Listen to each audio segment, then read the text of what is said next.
type of people that tend to overlook the fact that there's inequality of education tend to be those with the most privileges. And why is because they have those privileges. And when you have a privilege, you don't need to worry about anything else. It's easy to miss other things. And the lack of privilege, it's easy to miss that point. So I went to schools that looked like prisons. I went to Murchison Elementary School in East LA, and it was, it was 3-story brick building, chain link fence all the way around it with barbed wire. Now, I don't know why 4th and 5th and 6th graders need barbed wire, but apparently they said it was for our safety. Nobody had ever bothered to take the schools I went to on field trips, because we were never expected to make it there. My father was in and out of the house a lot because he was a truck driver, but he was kind of crazy. I don't know if he's crazy. He used to like throw me through walls or bounce me off the stove or punch me or whatever. I mean, I thought he was just making me tough. I didn't realize that it was not cool to beat up kids, When you have more concerns than homework, right? Like making it through the night, for instance, or making sure your little sisters aren't beat up. I wasn't really that worried about schoolwork. As I got older, I got more violent, and I got less interested in participating in school life because I was more interested in escaping my home life, me personally. And so that evolved into, A, not going to school really, and then B, getting into drinking, drugs. I applied to be a bank teller at Bank of America. I got hired, but as soon as I did the background check, they took the job away. So then, it becomes a choice, of do you keep getting jobs and working as hard as you can only to be kicked down, or do you go back to a life of crime where you can make unlimited amounts of money depending on how crazy you want to be? There's no room in society for everybody that wants to make it or tries to make it. So I went to Huntington Beach High School. So I went to a school with mostly, white privileged kids.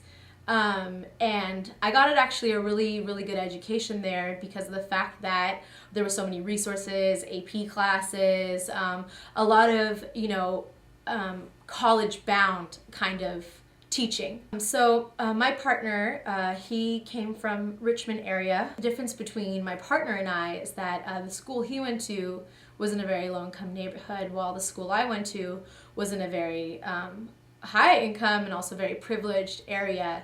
So the type of education that I received and the type of education that he received was completely different. And although we both did eventually get to Davis, I don't struggle as much in my classes or in my curriculum than he does. I entered the foster care system when I was around 12, 13 years old. My mother, she just came home really high off something, Sherm, something. And she had drank a lot of alcohol that night, and she came in and she wasn't herself. So she just lashed out at me, and, it was just really bad. My sisters and my brothers called the police because she strangled me, and she went to jail, and they took all of us in the foster care system that night. I wasn't a person anymore. I wasn't this one human being. Instead, I became a statistic. I became a paper. It was as if people really, truly seen through me, as if I didn't exist. They only read what was written. And a lot of times people misunderstand who you are in the foster care system, so they don't really truly know that you're possibly going through something. And because your grade dropped from an A to a B doesn't mean that you're on drugs like your mother could have been, because it shows that on your record. So in school, I was looked at as this paper, and they automatically just wrote me off. The last high school I went to didn't even meet the A through G requirements.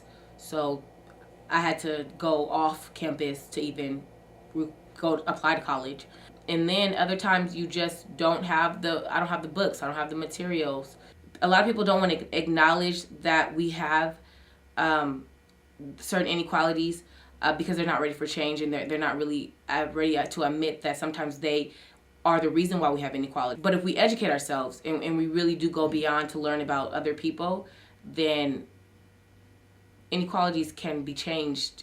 People will change. People are willing to change, but it definitely does take education. It takes a moment. It takes a story.